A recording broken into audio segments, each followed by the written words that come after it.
you can hear me. I'll explain it live.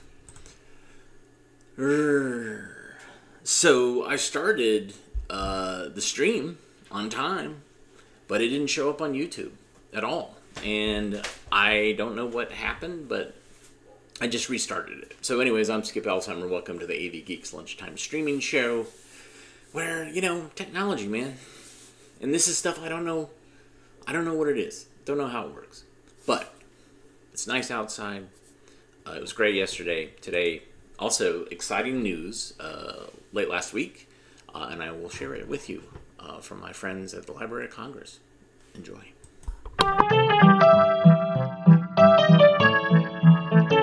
My name is Courtney Holshoe. I am an archives technician here in the Nitrate Film Vaults. And this is George Williman, and I'm the Nitrate Film Vault leader here at the Nitrate Film Vaults. And we are the discoverers.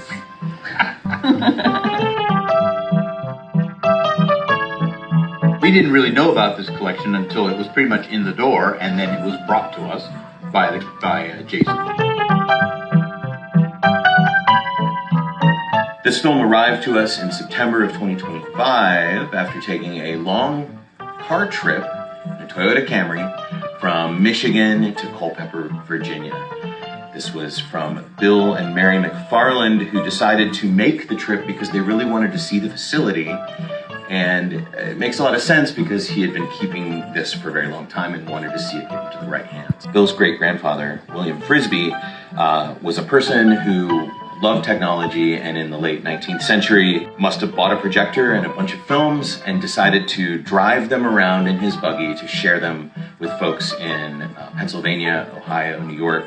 And while we were giving them a tour of the facility, we found something very special. We had just been gifted a lost Georges Méliès film, Gugusse and the Automaton, a film that also contains probably the first instance of a robot ever captured in a moving image. And so we started winding through this film. And when this film came up, he was like, I think this is a Méliès film because there's a little star.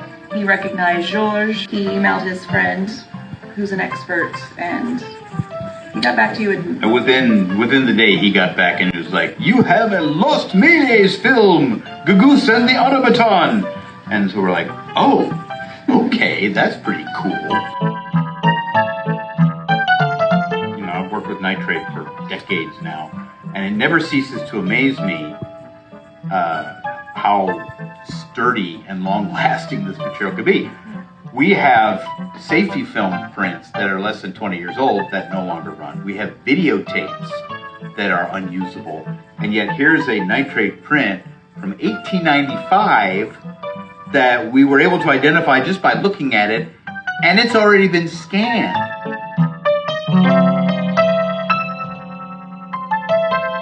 This movie has made it from a buggy in rural Pennsylvania to a Camry in Michigan to Culpeper, into the hands of our technicians at the Library of Congress. And now with the work we can do on it here, we can share it with the entire world, wherever they are and whenever they want it.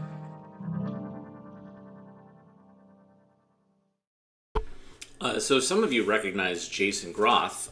Jason used to be a librarian at NC State Library. And during COVID, we would do live, not at the library, screenings with Jason and with experts from NC State, and I would show films from my collection and then we would talk about them. So Jason unfortunately has moved, which is sad because I very much enjoyed him and his wife, but they're not that far away. And to see him mentioning the word Camry so many times in a press release is kind of hilarious. But yeah, so and then I know George Williman. I've known him for quite a while. We were both from the same part of Ohio.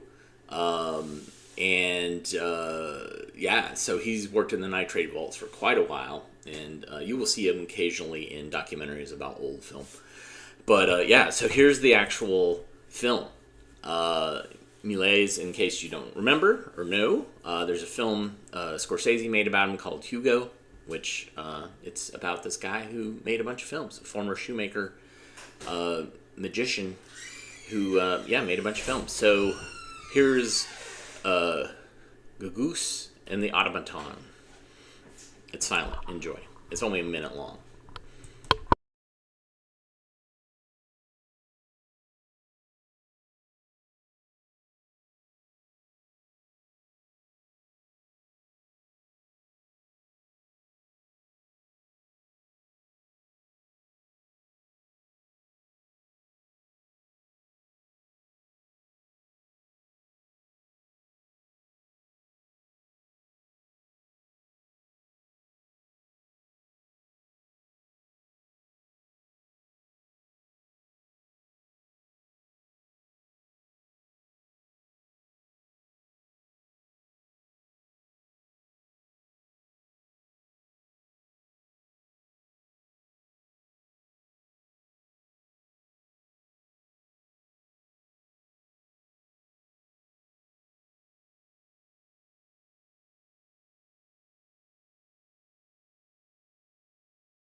Yeah, so they're little trick films, and he used all sorts of effects. Some of the stuff that he used as a magician, and some of the stuff he realized in-camera special effects that he could do. So, if you don't know anything about Georges Méliès, look it up. There's lots of great stuff that he's done over the years, and we have some stuff. It's like a dupe of a dupe of a dupe on 16, but yeah. All right. Well, good news. Bottoms up, everybody.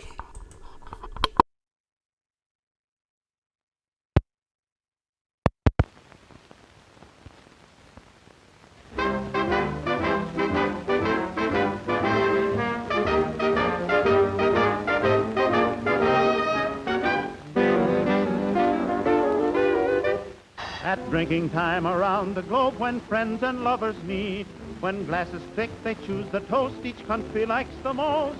The English toast is gay, cheerio is what they say, and today, hear them say, keep them flying night and day. But east or west, they mean the same in each and every town. Bottoms up, drink her down. Before the Chinese dine, first they drink some rare old wine. Let us hear what they sigh, the ancient Chinese toast come guy. In Luchow and Suchow they mean the same in each and every town. Bottoms up, drink her down.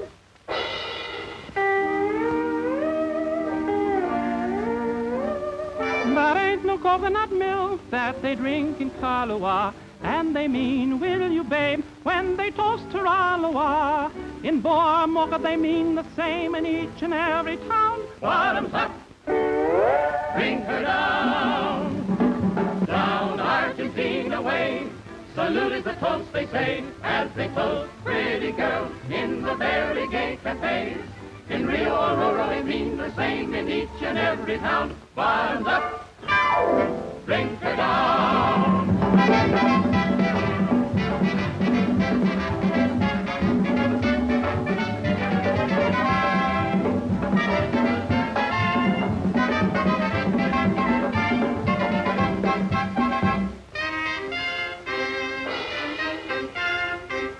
The Russian drink is strong, the vodka makes you sing a song. They say hey, they say ah, then they shout Vostrovia. In Omsk or Tomsk they mean the same in each and every town. Bottoms up, drink her down. If you want some whiskey grand, then just go to Ireland. Sweet Pauline, lovely queen, top of the morning to you dears.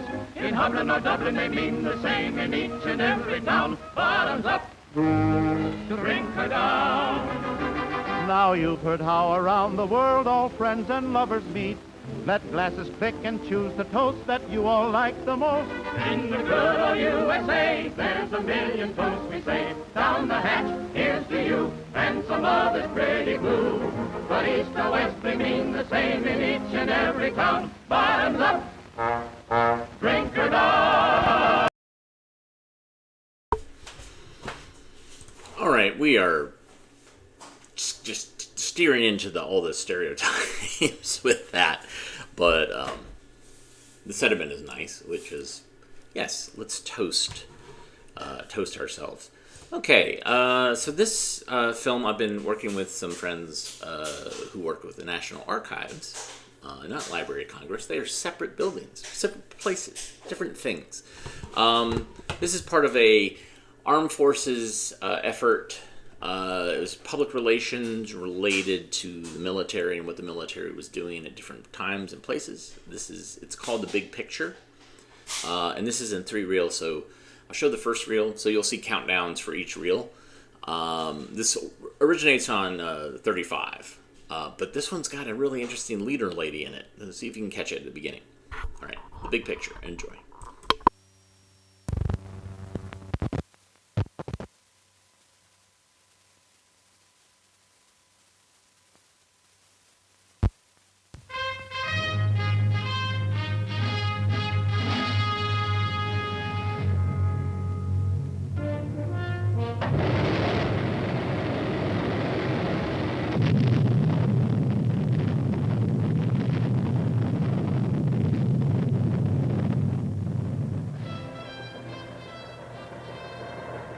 Today, the latest weapons, coupled with the fighting skill of the American soldier, stand ready, on the alert all over the world to defend this country, you, the American people, against aggression. This is The Big Picture, an official television report to the nation from the United States Army. Now, to show you part of the big picture, here is Sergeant Stuart Queen. From its very birth, the United States Army has stressed in its training those qualities which make a man a good soldier: courage, perseverance, discipline. But in a broadening era of science and discovery, when increasing demands are made on the citizen's ability simply to understand the facts which dominate his life, the bearing of arms also becomes a more complex work. And the modern soldier today needs more than his courage, his perseverance, and his willingness to obey orders. He needs those qualities which education gives him. For that reason, the Army today considers the education of its men to be of great importance. This is the story of education in the Army, which we bring you today. There are many classrooms in the Army, many levels of instruction, many courses of study. But here is one that stands in a group by itself. It is an Army class on an Army post. The students are soldiers. And the curriculum? Well, the curriculum is the 3 R's: reading, writing, and arithmetic. The basic stuff of education, the fundamental tools of literacy. Why does this classroom exist? Why is it necessary for the Army, whose primary job is seeing to the nation's defense, to provide these soldiers with the educational rudiments which properly occupy the attentions of a schoolboy of 10? The answer to this is sobering, not only to the Army, but to the nation as a whole.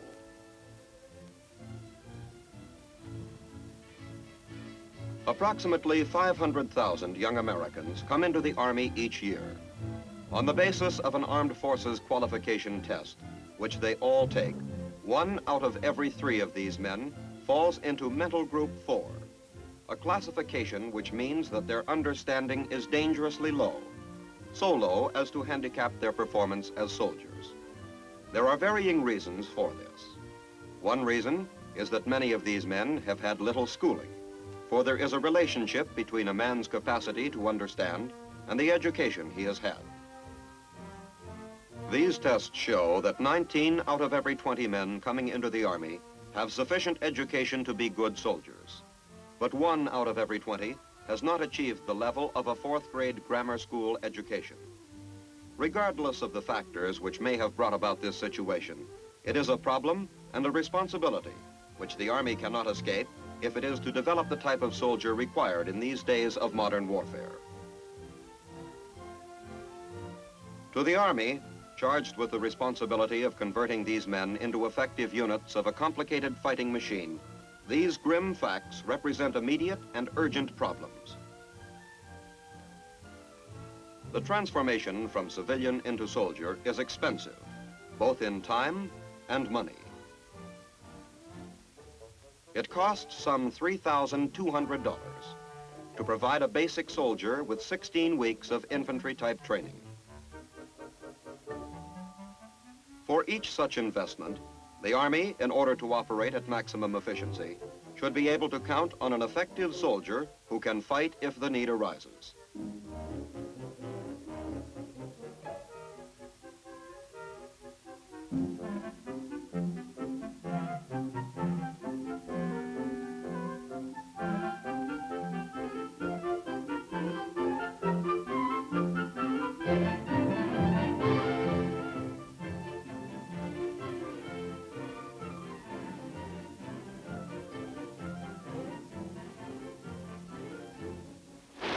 Tests made during the Korean conflict proved what Army leaders have known for a long time, that training alone, no matter how conscientiously given, can never do the job completely. For in the end, the individual's performance as a combat soldier depends heavily on his own basic intelligence, supplemented by his educational background.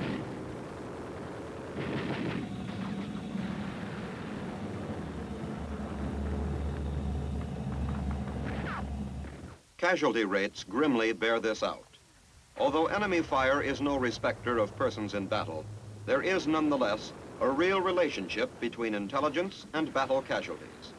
Not only because men with less intelligence suffer disproportionately high casualties, but also, tragically, because they can cause them.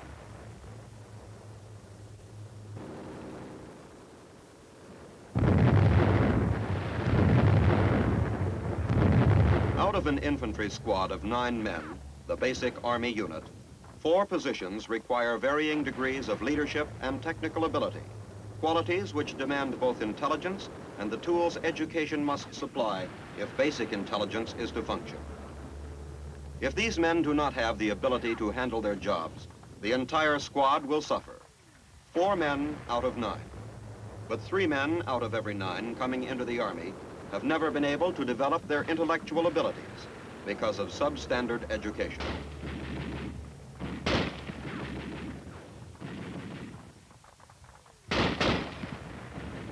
And behind the fighting lines, there is always a vital need for soldiers with sufficient education to handle all the demanding technical jobs necessary to keep a complex modern Army operating. So the problem becomes serious, deadly serious. This is the fundamental problem that educational deficiency poses for the Army. Behind it, there are many others, which add up to exorbitant costs in time and in money, and in those intangibles which drain part of an Army's strength. From the least intelligent and the most poorly educated of the Army's soldiers comes the greater part of the Army's disciplinary problems, most of the crimes and the infractions of regulations.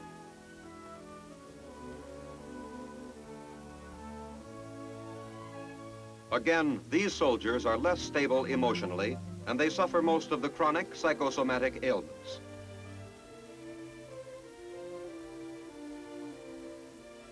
The simple execution of day-to-day duties demands that every soldier be able to read and understand. And finally, there is the morale problem which illiteracy brings. The soldier who never receives mail from home because he can't read or write. The soldier who is embarrassed because he can't count well enough to carry on simple commerce.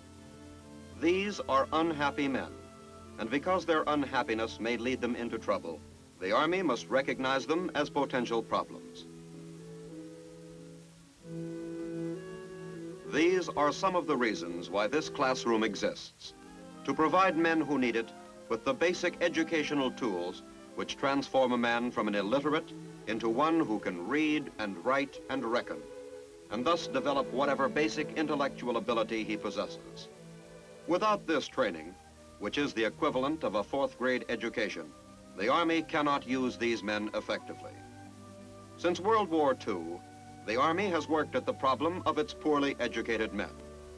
Now, using civilian teachers in schools like this one at all reception centers in the country, it handles the problem as soon as the men come into the Army, before they are ever assigned to a unit for basic training. Although the primary purpose of this training is to benefit the Army, the benefit to the men themselves is incalculable. Some of these are men who, in spite of the millions of dollars spent for public education and the devotion of many thousands of school teachers, had no opportunity to learn before they came into the Army. Others didn't take the opportunity. But now, most all of them are eager to learn, and they respond enthusiastically to this chance to develop themselves. For many, the first chance of their lives.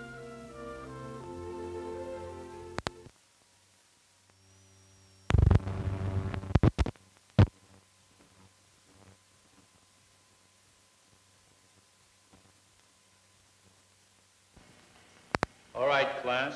For the few remaining minutes, we'll continue reading about the Declaration of Independence, which we started yesterday.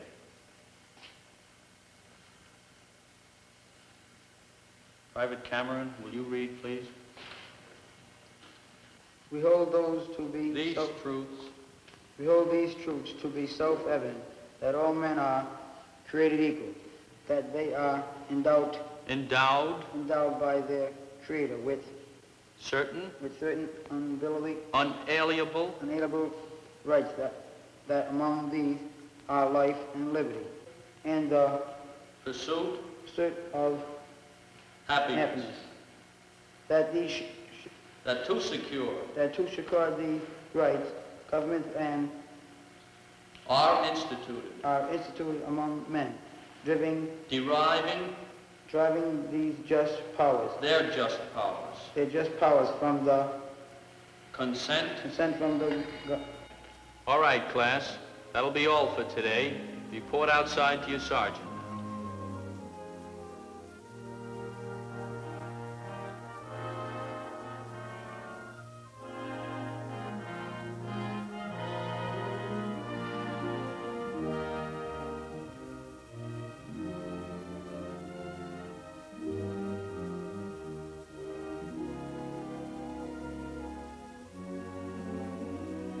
Along with basic educational subjects, these students are instructed in military subjects, which will make their adaptation to Army life easier.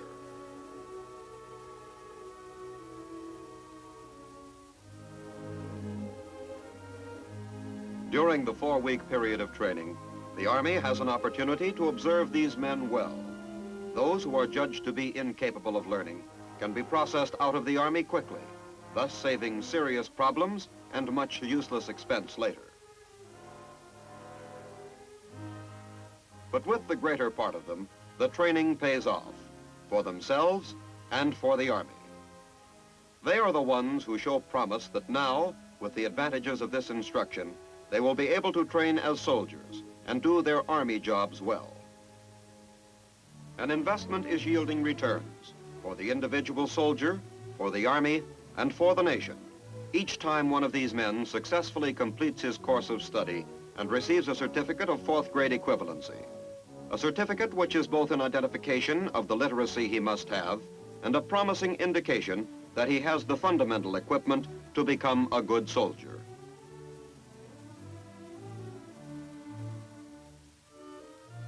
Although training in the very elementary educational areas is a most important part of its educational program, the Army's interest in schooling does not by any means stop there. Its next step, in fact, is to provide an 8th grade education for those soldiers who do not have one. Some installations, like Fort George G. Meade, Maryland, make this training compulsory for soldiers who have not completed grade school. Even where it is not compulsory, however, all soldiers have the privilege of receiving this kind of education. The Army provides the teachers, the classrooms, and even in some instances, duty training time. Group study classes, not only in the elementary grades, but at high school and college level too, are conducted at Army installations all over the world. Wherever there are enough students with an interest in a certain course, the Army sees to it that that course is made available to them. The soldier devotes his own time, for most of these group study courses are taken off duty, usually at night. But the Army supplies the teachers and the facilities. The Army encourages instruction on every level, for the same reason that it makes education on the lower level compulsory, The greater a man's education, the greater his value to the Army. And the better a soldier he is, the better a citizen.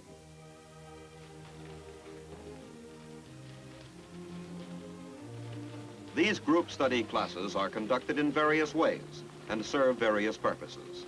Some are for the primary purpose of developing the soldier's Army job specialty, so he can progress quickly in the service by meeting specific job requirements. Some are taken for high school or college credit.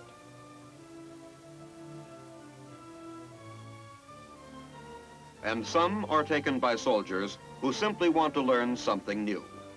These students, who are learning to speak German, will be prepared to use their German language when their military job calls for it. Part 7, Statement 61. Eine Zigarre ist eine Pfeife. Eine Zigarre ist eine Pfeife. Group study courses built around the time-tested close relationship between student and teacher are the most successful. But they are not the only method of study in the Army. For the specific educational need of every soldier, there is a specific educational method designed to help him most.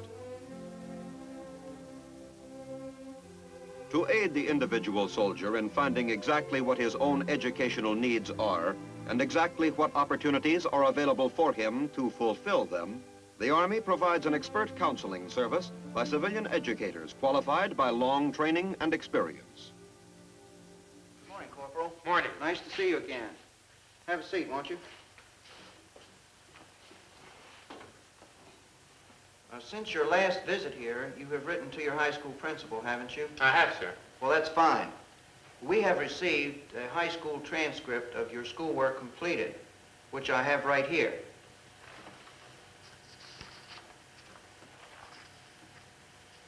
According to the transcript, you will need several additional courses in order to meet the requirements for high school graduation. Now, one of these courses in history you may be able to take through enrolling in our evening classes here at the Army Education Center, 2 or 3 nights a week. The other course, the literature course, which may not be available here in evening classes, you may take through the United States Armed Forces Institute, or USAFI as it is called. Have you heard anything about the USAFI program? No, sir. The USAFI is a civilian-type correspondence service school available to men and women in the armed forces wherever they may be stationed. I have their catalog here. Its headquarters are in Madison, Wisconsin, but it serves military personnel all over the world, providing them with the materials for self-study and correspondence courses in a variety of fields, from the elementary grades on through the first 2 years of college. All in all, USAFI offers some 300 courses, ranging from business law to merchandising, from biology to agriculture. There are local USAFIs in a number of the overseas areas where troops are stationed.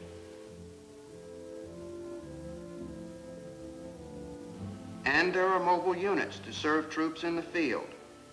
Any soldier, anywhere, can enroll by paying a $2 enrollment fee, and then he can take as many courses as he wishes at no extra charge.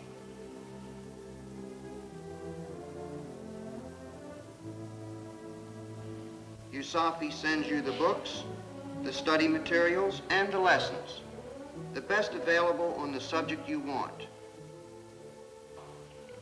When you receive them, school starts. Your plan of study is all cut out for you. You study on your own time, as fast as you wish. As you finish a lesson, you send it in.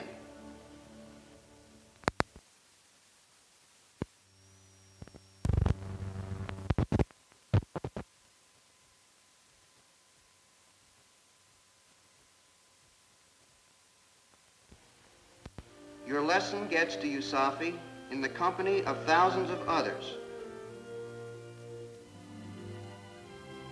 This is the largest correspondence school in the world. But your lesson gets full personal attention. The instructors at USAFI are all experts in their fields. They grade your lessons, but more than that, they give you personal guidance and help.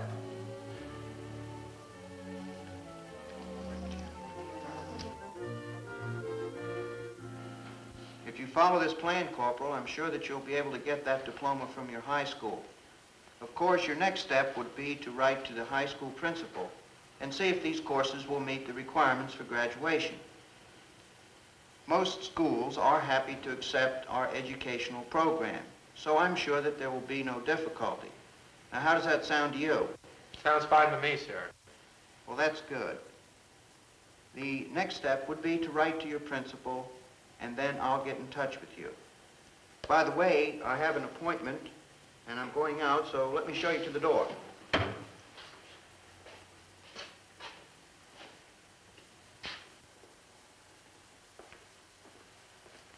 Well, goodbye now, Corporal. I'm glad you could come down. Feel free to come back any time. Thank you very much, Mr. Schilling. Goodbye now. Goodbye. Good morning, Lieutenant. Good morning. Lieutenant Kilby, isn't it? Right, sir. I see you're right on time for our appointment. Right, sir. What can I do for you? I'd like to find out how I can go about starting my college education. Fine. Won't you come into the office? Thank you.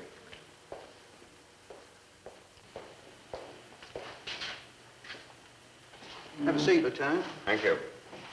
By the way, what organization are you with? I'm with the 3rd Armored Cavalry Regiment. Tell me, have you had any college at all? No, sir. I was drafted in the Army 3 years ago, right after I got out of high school, and I've since decided to stay in the Army. I just got out of OCS before coming here. I see. I think your first step would be to take the USAFI college level General Educational Development Test, which we give right here. The test is going on now. It's a test to tell whether you've actually picked up enough knowledge to qualify you for first-year college equivalency. It will determine whether you should be considered for college credit. After that, there are several ways in which you may begin your college work. One is to take USAFI courses, which generally go up through the first 2 years of college, and which are generally accepted by most colleges and universities for credit. But there is another and better way if you're going to be settled here for a while, and that's to attend the University of Maryland. I don't believe I follow you, sir. Well, the University of Maryland offers courses right here on the post. Oh, I see. The classes are held at night, 3 nights a week, and they will give you just about everything you need to start your college work. This is part of a cooperative plan between the Army and American universities. Here at Fort Meade, it's the University of Maryland. But if you were at some other camp, you'd probably be able to enroll in some other university the same way. For almost all Army camps in this country are located near some college or university. And almost all those institutions cooperate with the Army by offering college courses to the soldiers right on the post. Another important point, Lieutenant, this isn't even going to cost you very much. The Army feels that it's so important for you to get a college education in order that you may do your job better, that it will pay a part of your tuition fees. Now, let's look at the catalog and see what you should take.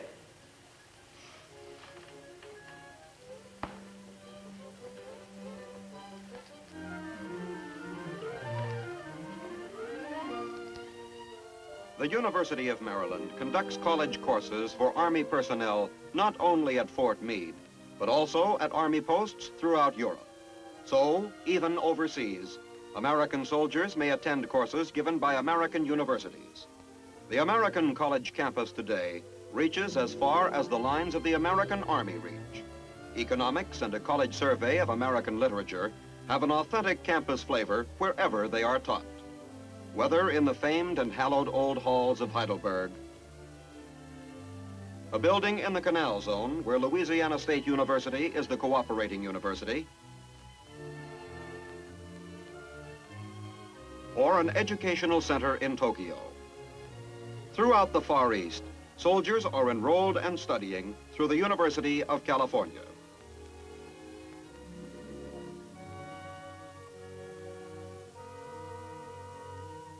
The schoolhouse in the Army may be any shape and any size. But it's always right around the corner. Enrollment is easy.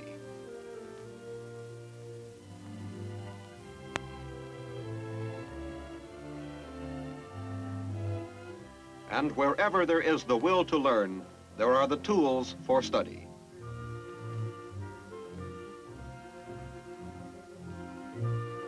The Army educates not only its own, but also the children of its personnel overseas, in both the elementary grades and high school. In classrooms, on playgrounds, in Japan, in Germany, and wherever else the Army is stationed, American youngsters carry on their education. Their teachers meet regular American educational standards. The system of classroom instruction and even the habit of homework are the same as those in schools back home.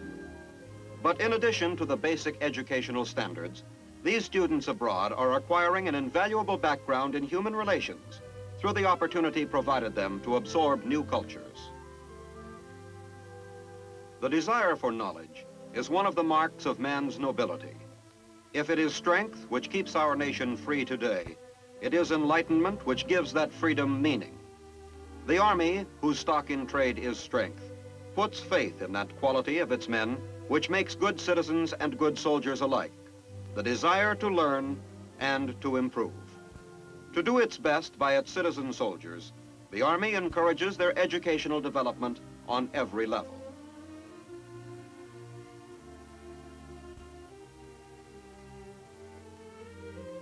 A soldier masters the fundamental tools of learning and is salvaged from illiteracy. Another soldier receives from his high school the diploma he has earned by taking USAFI courses.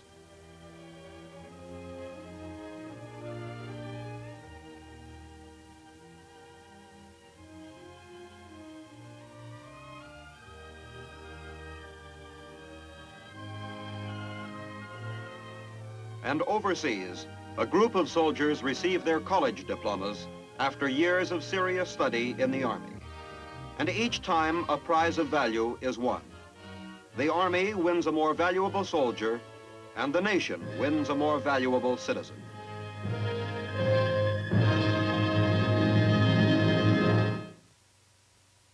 From the most elementary level of grammar school to a college education, along this path of education, thousands of soldiers in your Army are traveling today toward a better future for themselves and for us all.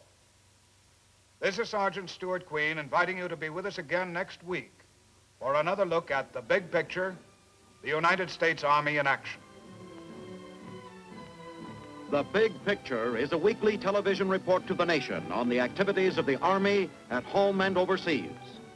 Produced by the Signal Corps Pictorial Center. Presented by the U.S. Army in cooperation with this station.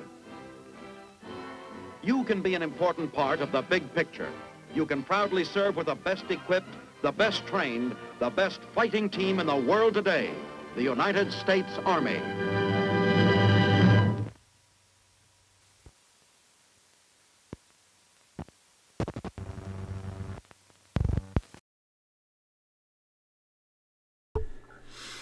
Oh yeah, I programmed that not thinking about current headlines. Sorry about that. Okay. This film has what we call color breathing issues, where kind of the center of the film fades, which is really weird. And it's a supposedly low fade stock, so it's some sort of chemical thing that's going on. I'm not sure what it is. I've seen it with different collections, so it's not one specific collection.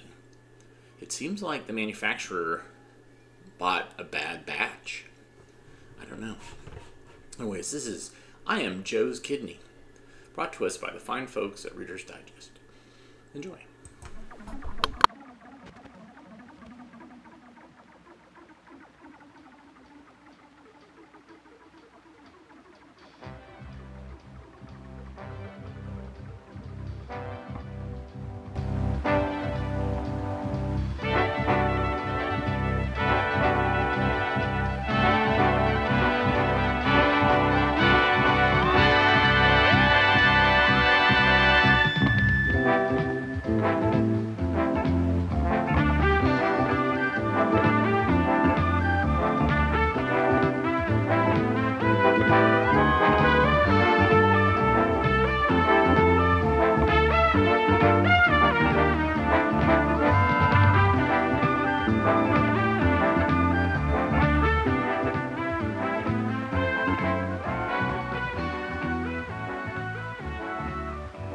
That's Joe, an average guy.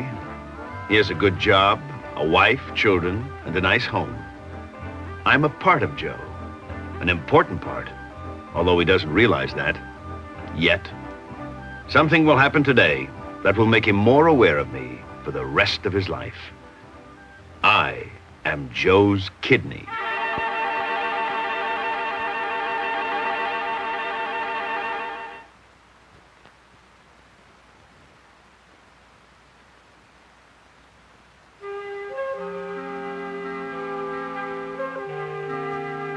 I'm Joe's right kidney, and placed a little lower in Joe's body than my partner on the left side of Joe's spine.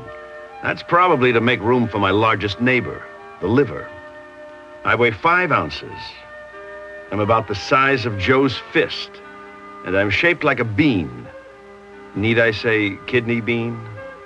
Joe's body is normal, but in some humans, the kidneys may be different sizes or shapes, or in other locations. Unusual as that is, those kidneys may still function as well as I do. Fact is, I can't do without Joe, but he can do without me. Yes, many people get along very well with one kidney. I'll talk about that later. I do my job quietly and without fuss, working away 24 hours a day. And each and every hour, my partner and I process about 15 times the total blood volume in Joe's body. And I'm thought of as merely a producer of an unglamorous fluid, urine, a kind of secondary disposal unit. Actually, I'm the master chemist in Joe's body, and his intestinal tract is not his main waste disposal system. I am. Let me tell you how I function. Principal challenge of my job is to filter and clean Joe's blood, eliminating wastes that are potentially deadly and returning to his bloodstream the elements that are essential to his health and well-being. Inside my protective covering, I contain more than 1 million little units called nephrons, my main tools for filtering Joe's blood. Under a high-powered microscope, a nephron looks like a big-headed worm with a twisted tail called a tubule, or small tube. Untangle my tubules, and they would stretch across more than a dozen golf courses laid end to end.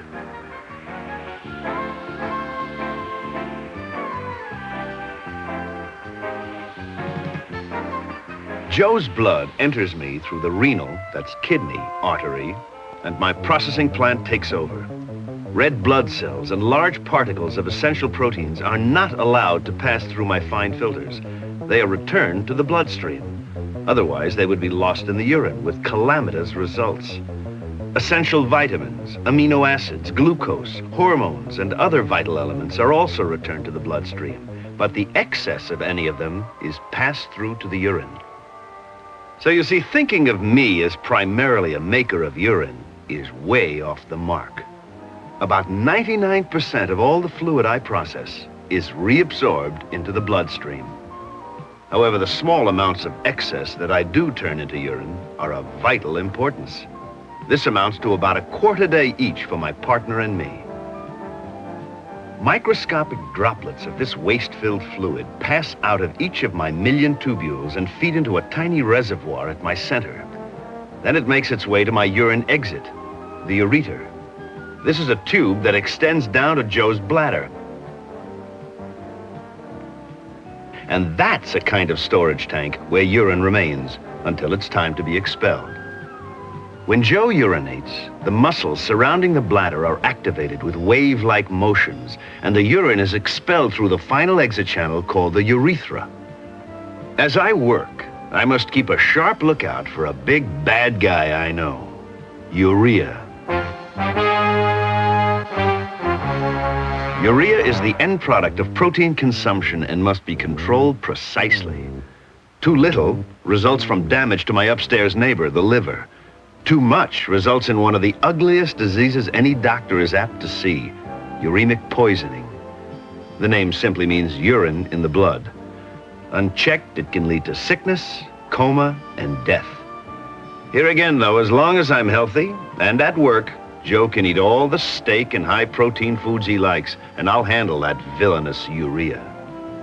Other elements demand my constant attention, such as potassium, mainly from meat and fruit juices. Too little potassium, and muscles begin to fail, particularly breathing muscles. A pinch too much acts as a restriction on the heart and can bring it to a full halt.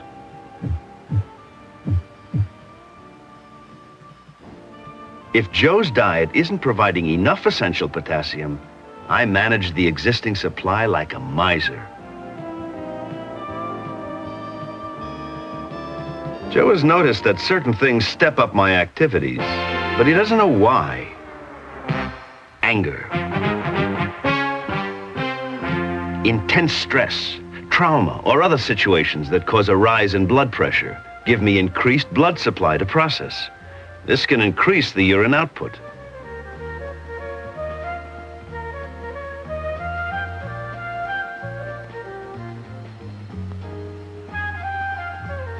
Alcohol. Most people associate greater alcohol intake, liquid in, with stepped up urine production, liquid out. But it's more complicated than that. Left to my own devices, I might produce too much urine.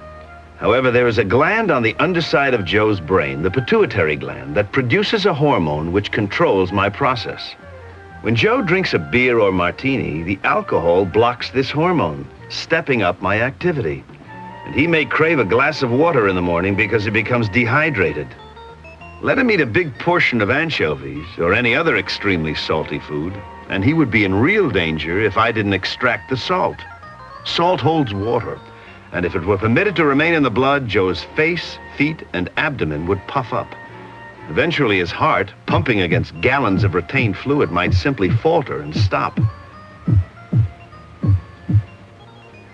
To exaggerate a little, if Joe should eat a whole custard pie, I would process excess sugar to the extent that a doctor testing Joe's urine might suspect him of having diabetes. Caffeine from coffee also steps up my urine activity, but the nicotine in cigarettes has the opposite effect. It acts as a blood vessel constrictor, decreasing the flow of blood, and if Joe smoked heavily, he would need to urinate far less frequently.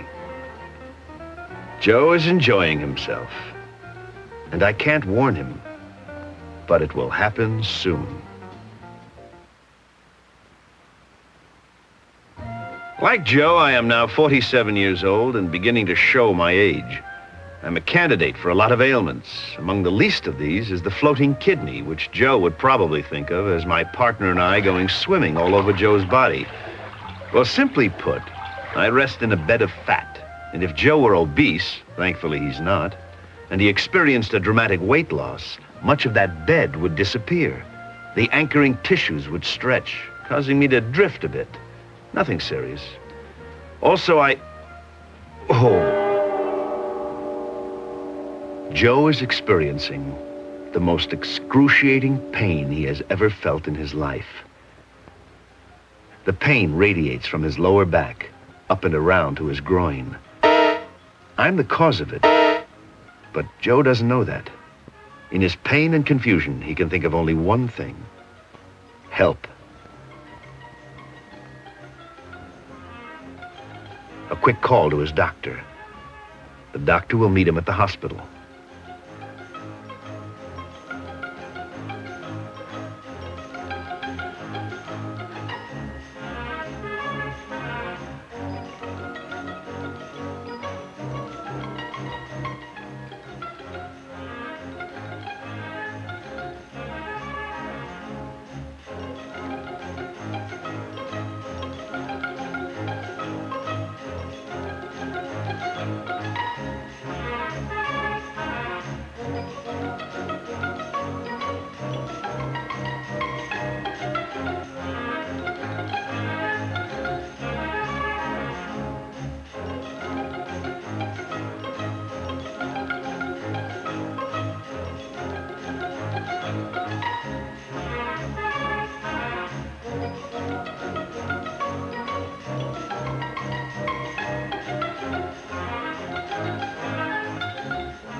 The doctor gives Joe a pain reliever and quickly determines that Joe has typical kidney colic pain. The source of his trouble is me. Tests are ordered for more specific information. A urinalysis, a blood test, an x-ray. Nothing for Joe to do now but wait and hurt and think. He's thinking about me. Not in very pleasant terms, I'm afraid. What am I doing to him? What am I going to do? If Joe were knowledgeable about affairs of the kidney, he would be terrified by the range of possible afflictions.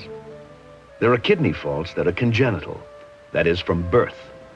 These might include the abnormal shapes, sizes, and locations I talked about before, or even a tendency to develop cysts or small tumors.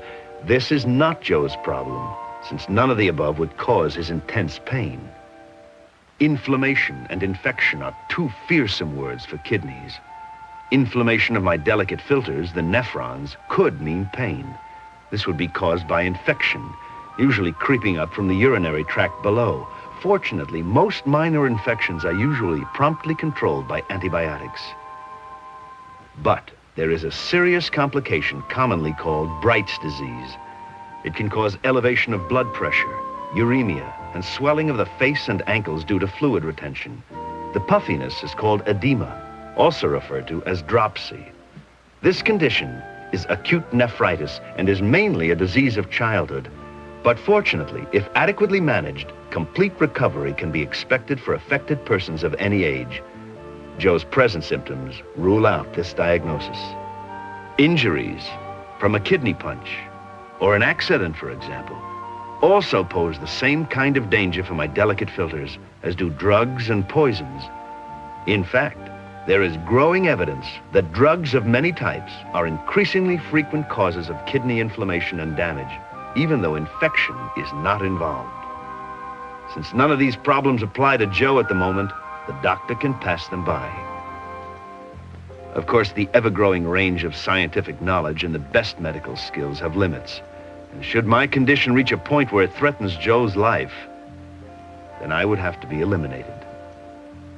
This is a serious procedure, but the hope for Joe to live a full and normal life without me would be high. That's because my healthy partner, his remaining kidney, is quite capable of carrying on and handling the full job of processing Joe's blood. Proof of this? There are many thousands of people today who live normal, productive lives with only one kidney. If, however, both my partner and I place Joe in a life-threatening position, then he would be a candidate for a kidney transplant. You see, one of us has to be healthy to keep Joe functioning. Kidney transplants have been very successful, and this past year in the United States alone, more than 5,000 people received transplants. But sadly, more than 10,000 people were waiting for transplants. Why? There's a serious shortage of suitable donors. A simple request to the local kidney foundation for information and an organ donor card could make it possible for me to be transplanted after Joe dies. In that way, I'd continue to function and keep someone else alive. Think about it.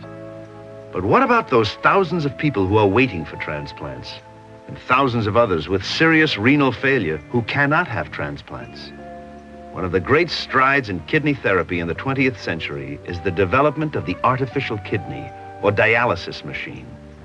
This past year, in the United States alone, almost 70,000 people with what is called end-stage renal failure have depended on dialysis to stay alive. Should my Joe require dialysis, he would be attached to the machine which would take over my duties. Simply put, Joe's blood supply would be passed through a cleansing mechanism, then fed back into his body, bypassing my partner and me. This is a painless procedure that usually has to be performed 2 or 3 times a week for about 4 hours each time, depending on the patient and condition. Even here, our scientists are making great progress, developing and testing more efficient dialysis methods, smaller, portable machines, for instance, and even a procedure where a cleansing solution is introduced into a patient's abdomen to wash impurities from the body. But back to Joe and his present troubles. Of course, I know what's causing him that pain. It's kidney colic, brought about by calculus, the medical term for kidney stones. Joe's doctor is explaining the results of his tests. The x-rays show that Joe has a kidney stone about the size of a small green pea, lodged in and stretching my exquisitely sensitive ureter, the passage to the bladder. That causes the great pain, and the blockage simply shuts down my operation. How serious is this, Joe wants to know. It's serious, but not life-threatening, since my healthy partner will carry the full workload until my problem is cleared up. If that stone were to be left untended, infection could result from the lack of urine drainage, and that would be deadly serious. The doctor carefully describes the procedure to be used and does his best to put Joe's fears at rest.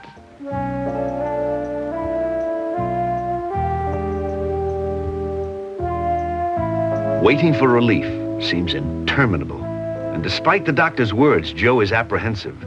Maybe scared is a better word, but that's only normal.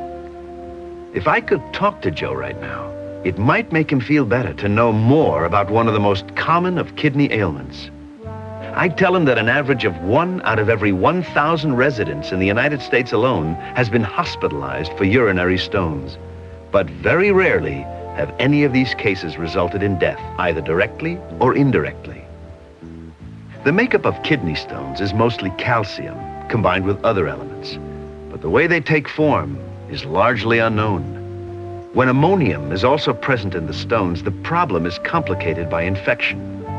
Stones grow to all shapes and sizes, as small as sand or gravel, which would pass without notice, or in rare cases, a stone in the bladder could attain the size of a grapefruit. Of course, surgery would then be required. No age group is spared. Stones can be found in children, but the prime age group is between 20 and 55 years of age. Most stones originate in the kidneys, but occasionally they may be formed in the ureter or the bladder. Smaller stones, which remain in the kidney, could stay a lifetime without causing trouble. But when they move on to the ureter, as in Joe's case, trouble is imminent. Or in unusual cases, stones can remain in the kidney and grow, even becoming connected into one ominous mass. These are referred to as staghorns because they look like deer antlers, and they must be removed surgically. The procedure to remove Joe's kidney stone is underway. He's been taken to the operating room and given a general anesthetic. The urologist uses an instrument called a cystoscope, through which he will be able to see the entire process. This he inserts in Joe's urethra, through the bladder to the kidney stone. He then employs a small basket-like device, which is inserted along the root of the cystoscope into the ureter. The stone is snared and ever so gently dislodged, brought down into the bladder, then out through the urethra. The operation is complete and successful. While Joe is sleeping, I might tell you about other methods of removing kidney stones. There is, of course, surgery, where the urologist can go in, cut into the ureter, and remove the stones surgically. This would become necessary if factors ruled out other procedures. If the stone is too big or damage to the kidney too great, he may need to remove the entire kidney, but this is highly unusual. The doctor can also crush the stone with instruments, then flush out the fragments.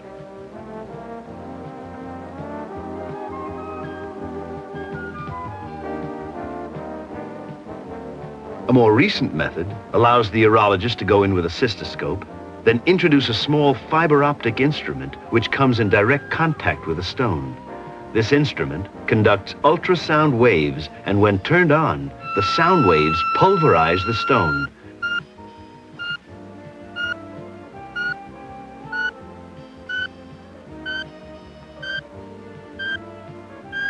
The fragments are then flushed out.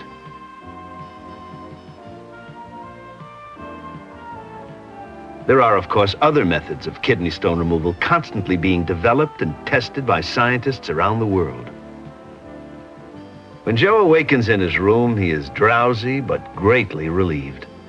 In a day or two, he'll go home, and within days, he'll return to work.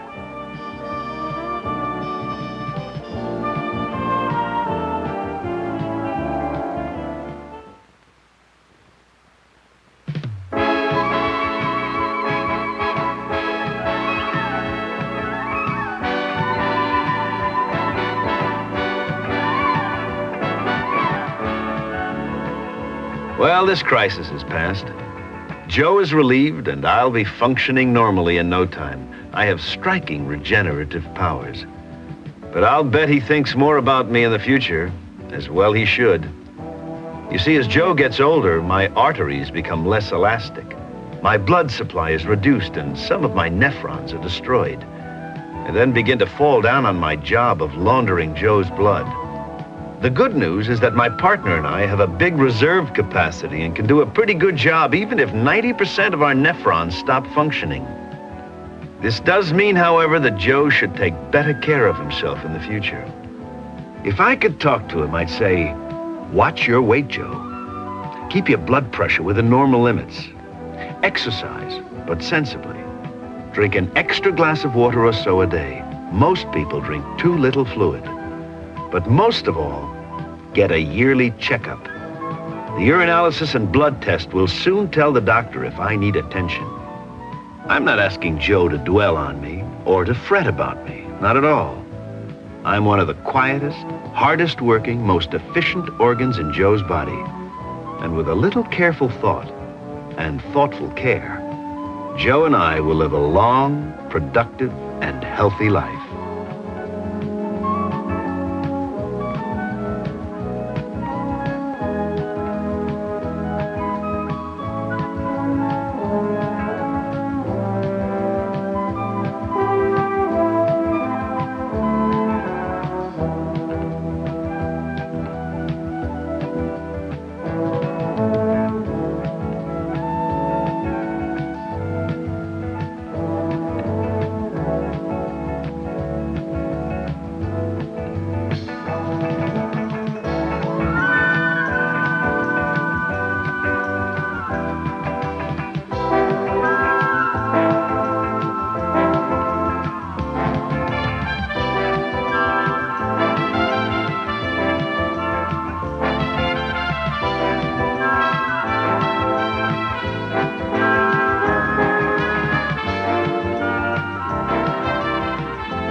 I wish that Kamei Bride was on the comments because he is from Nashville, or he lives in Nashville. I don't know if he's from there, but anyhow, there were some great graphics in there, and how Landon and Barty Miller, how Landon does a lot of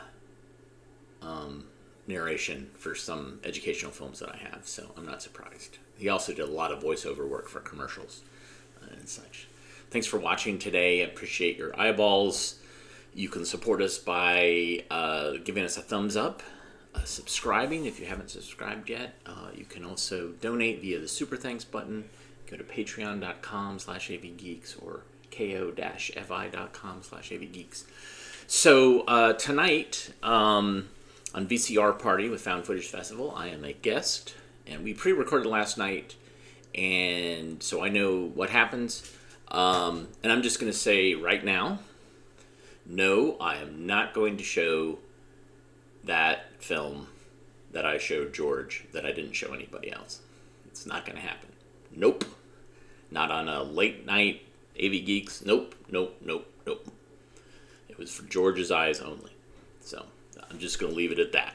Anyways, everybody have a great rest of your day, and we will see you soon. Love you guys so much. Thank you. Bye.